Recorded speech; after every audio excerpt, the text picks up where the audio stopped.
This is episode 4, and guys, today we're going to be reading 2nd Chronicles 35 from the New International Version, also known as the NIV version. If you guys want to go to read along, you guys can go to classpapagive.com, or you guys can go ahead and go here and buy bottom. Like, yeah, you guys enjoy it. Let's get started. 2nd Chronicles 35, New International Version, NIV. Joshua celebrates the Passover.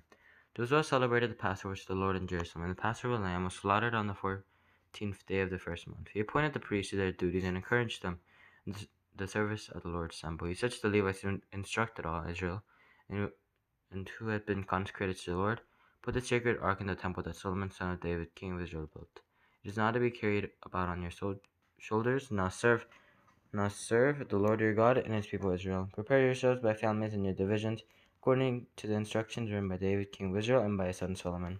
Stand in the holy place with a group of Levites for each subdivision of the families of your fellow Israelites or lay people.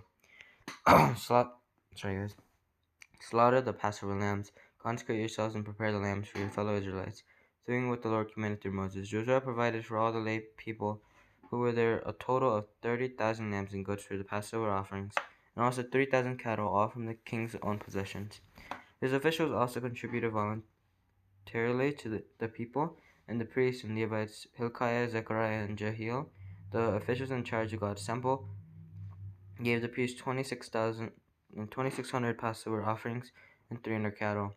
Also Coniah, along with Shemaiah and Nathaniel, his brothers, and Hashabiah, Jael, and Jozabad, the leaders of the Levites, provided 5,000 Passover offerings, and 500 head of cattle for the Levites.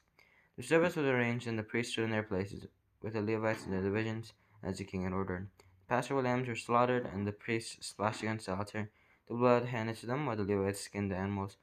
They set aside the burnt offerings to give them to the subdivisions of the families of the people to offer to the Lord, as it is written in the book of Moses. They did the same with the cattle. They roasted the Passover animals over the fire as prescribed, and boiled the holy offerings in pots, cauldrons,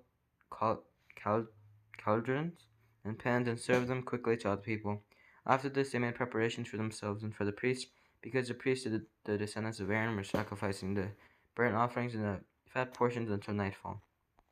So the Levites made preparations for themselves and for the Aaronic priests. The musicians, the descendants of Asaph, were in the places prescribed by David: Asaph, Heman, and Jeduthun, the king's seer. The gatekeepers at each gate did not need to leave their posts because their fellow Levites made the preparations for them. So at that time, the entire service of the Lord was carried out for the celebration of the Passover and the offering of burnt offerings on the altar of the Lord, as King Joshua had ordered. The Israelites who were present celebrated the Passover at that time and observed the festival of unleavened bread for 7 days. The Passover had not been observed like this in Israel since the days of the prophet Samuel, and none of the kings of Israel had ever celebrated such a Passover as did Joshua. But the priests, the Levites, and all Judah and Israel who were there with the people of Jerusalem, this Passover was celebrated in the 18th year of Joshua's reign. The death of Joshua. After all this, when Joshua had set the temple in order, Necho, king of Egypt, went up to fight at Carchemish on the Euphrates, and Joshua marched out to meet him in battle. But Necho sent messengers to him, saying, "What quarrel is there, king of Judah, between you and me? It is not you I am attacking at this time, but the house with which I am at war. God has told me to hurry, so stop opposing God, who is with me, or he will destroy you." Joshua, however, would not turn away from him, but disguised himself to engage him in battle. He would not listen to what Necho had said at God's command, but went to fight him on the plain of Megiddo. Archers shot King Joshua, and he told his officers, "Take me away, I am badly wounded." So they took him out of his chariot, put him in his other chariot, and brought him to Jerusalem, where he died.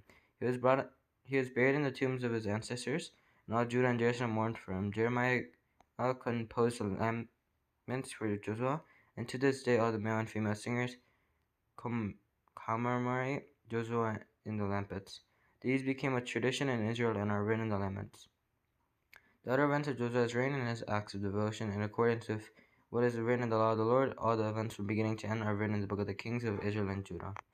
You guys, I really hope that you guys enjoyed. Make sure to subscribe, make sure to click the like button, make sure to click the bell to be on our posts. I hope that you guys enjoyed, and I'll see you next time. Bye.